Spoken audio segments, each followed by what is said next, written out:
Hey guys, we're here again today at Hardracing, working on our KTM RC390 project bike, and today we are doing the installation for the DynoJet PowerCommander V fuel controller. This will greatly increase the performance of your bike, make it run better, clean up a lot of the hiccups and hesitations, just make the overall throttle a lot smoother. There are a bunch of fuel controllers out there that you can choose from. We've always gone with DynoJet. They've pretty much been making this the longest, and they have the most experience. They're on the most race teams up until people started doing flash ECUs and standalones. DynoJet pretty much was on every factory bike in the AMA. So they have the most experience. They make the dynos that people use to dyno them. And for us, also, the thing about the PowerCommander is modular. So basically, you can add extra stuff to it later on, which is really cool. This is the wideband commander with the Autotune feature that you can also add to the PowerCommander. Comes with a wideband Bosch O2 sensor. This will basically monitor your air-fuel ratio and pump it back up into the PowerCommander and adjust the map accordingly. It'll also drive and change your ECU, so there's lots of extra benefits for that. But in this video, we're just doing the PowerCommander install, but we're showing you the extra add-ons that you can put with it. The wideband commander, you can add the optional air-fuel gauge. You can also add the POD display, the LCD display to the PowerCommander. Lets you see options, change maps, lots of nice little features. And of course the quick shifter, which screws in line with your shift rod and allows you to hold the throttle wide open and pound through the gears without damaging the motor. It lets you basically full throttle, wide open, clutchless upshifting, which is basically the fastest way you can get through the gears without damaging anything. It senses the shift, it sends a signal to the PowerCommander to cut the fuel and the ignition timing for a split second, and then it allows you to shift without hurting the transmission.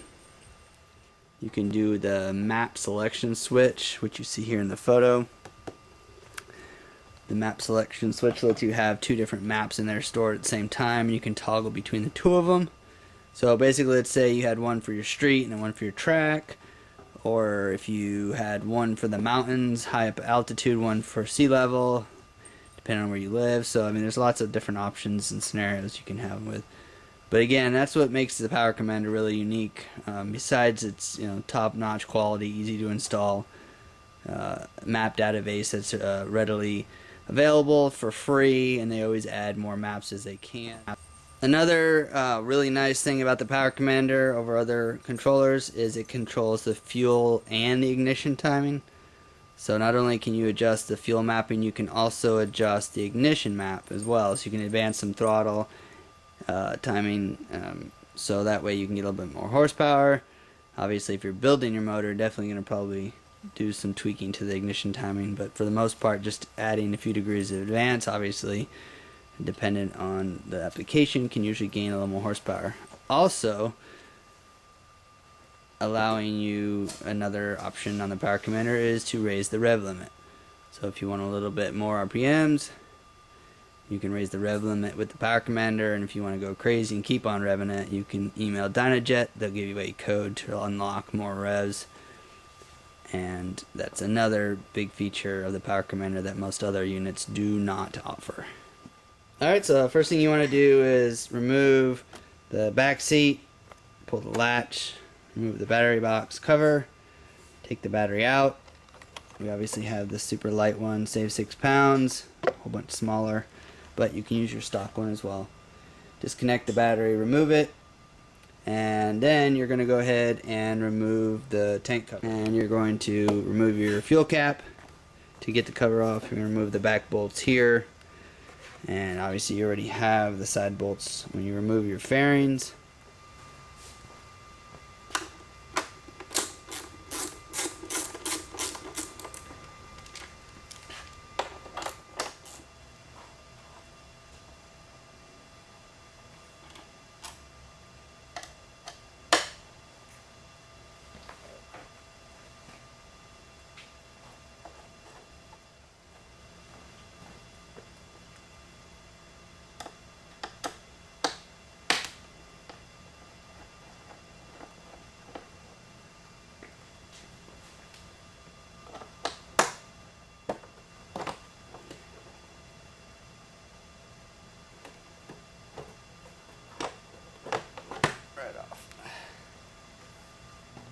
Alright, so next you're going to go ahead and remove the plug from your stock ECU.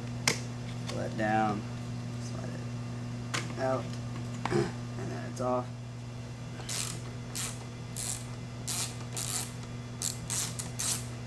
And you want to do the frame, the bracket to the frame mount for the tank. You don't need to take these off because otherwise you can't get this plate out underneath. Front bolts, they're inside the battery tray. This is optional, but you can screw your fuel cap back on if you want, just so you don't have to smell the fumes and less chance to spill.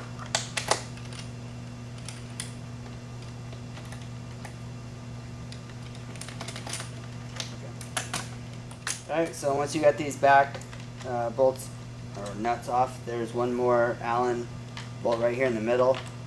It's a black one and it's all the way down. And just unscrew that one, and then you can lift up your battery tray and get the fuel tank off.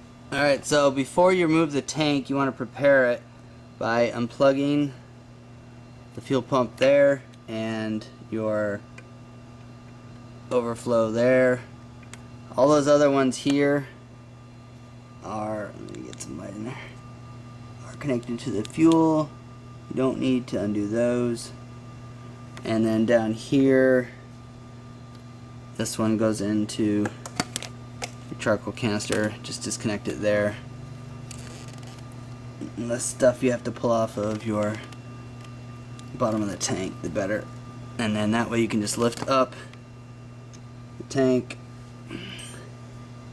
and you'll have one more, basically the very end of the fuel line that goes into the throttle body. But the biggest thing is try to do this with two people. One person pulls the tank off, another person pulls the hose out. If your tank's almost empty, this wouldn't be really a big deal. So something to consider if you're going to do a PowerCommander is do it when the tank's almost empty. Alright, so one quick note, when you're pulling off your tank, there's obviously fuel in the line, so put some paper towels down there so a little bit will drip out, not a big deal, but that way it doesn't drip all over your motor. Put them down there and grab the bottom of the fuel line with the paper towels, so as you pull it off, it absorbs it. Again, it's not a lot, but or you put a little Ziploc bag over the end of it or whatever. So next you're going to go ahead and install the PowerCommander. For right now, just stick it up in here in the battery tray. And what you want to do is start installing all the connectors. Alright, so first one to connect up is your fuel injector. Smack dab in the middle, just press the back of it and it releases. And then you take your male version, plug that into that one. Make sure it clicks, and then same thing on this one. And it only goes on one way, so don't jam it on there if you have it in wrong. Press it till you hear it click. And then move on to your other connectors. Alright, so next you're going to take these two black connectors, slide them under here, and connect them to the TPS sensor right there. I'm going to get these out here first. And then reach in here, pop the cap and pull that plug apart to connect those two. Alright, so to get this one off, it's actually really easy if you know what you're doing. Get a little small screwdriver, take this hand into the back to be able to pull on the plug. Take the screwdriver from this side and just barely, if you look in there, you'll see a little tab that's holding the plug from sliding off, and you just prying that tab off just a teeny bit and then the plug pops right off.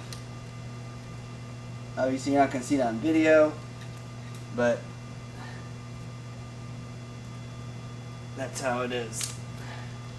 That's the tab right there. So all you're doing is taking this flathead screwdriver and just lifting that tab to release the plug. Then you take the factory plug and connect it into the PowerCommanders. Again, they only go one way. Make sure it clips on there, and then plug that one into the actual TPS sensor. And next, once you got all that done, just go ahead and zip tie this up out of the way. Alright, so next you want to go ahead and route the two white plug cable through the middle, out the frame right here.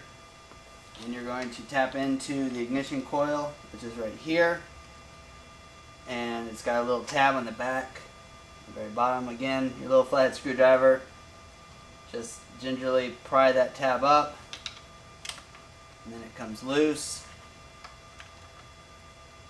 And same thing like all the other ones, plug in the stop connector into the dyno jet plug, make sure it clicks, and then take the dyno jet plug and stick it into the actual sensor. And again, make sure it clicks.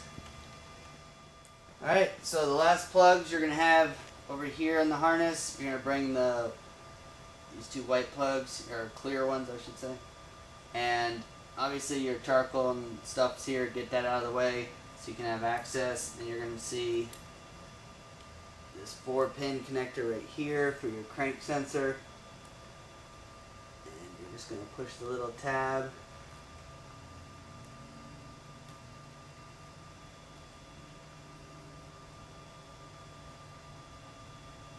Or pull it, and it pops right out.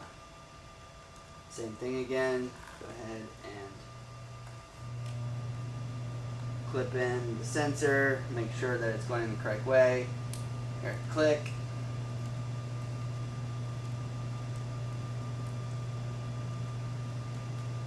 And again, if they don't go in smoothly, then that means you've got it in wrong. So don't just jam it in there, make sure that the click and basically the little latch and the hook on it are on the right, not this way or underneath it. So it's really hard to mess it up, but you can if you just jam it in there, you don't care. And then the last plug is going to be your O2 optimizer. Alright, and the last one, for the O2 sensor, the green huge plug like this is tucked up under there. It's actually zip tied to the frame.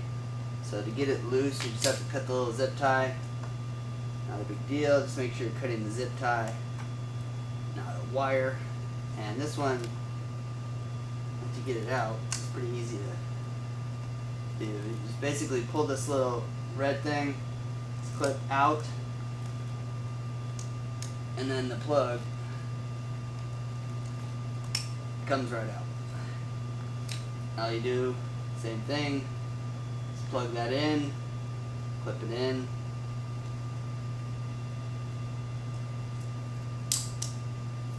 that, and basically when you're pushing that red thing in, it pulls the plug tight. And then stick the other end into the factory harness. Alright, so then all that's left is to go ahead and zip tie that back up against the frame on the inside. Zip tie the optimizer up as well, so it's not flopping around. And then basically put everything back together. But that's it. That's your complete install on the PowerCommander.